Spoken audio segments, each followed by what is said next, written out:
మేము ఆన్ బోర్డింగ్కి వెళ్తున్నాం ఇప్పుడు స్టార్ట్. సో మేము చండీగఢ్ ఎయిర్పోర్ట్ బయట ఉన్నాం ఇప్పుడు ఇక్కడ చండీగఢ్ నుంచి డైరెక్ట్ మనాలికి కార్లో వెళ్తున్నాం. హలో పీపుల్, మేము మనాలికి ఆల్మోస్ట్ రీచ్ అవుతున్నాం. 110 కిలోమీటర్స్ డిస్టెన్స్ లో ఉన్నాం. After 8 hours of struggle finally we reached Manali.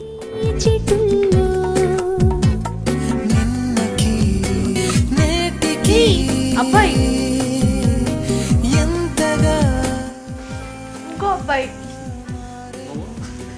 ఇంకో అబ్బాయి నేను ఇంకొక అమ్మాయి. నన్ను చూసి ఒక అమ్మాయి అని అనుకోకుండా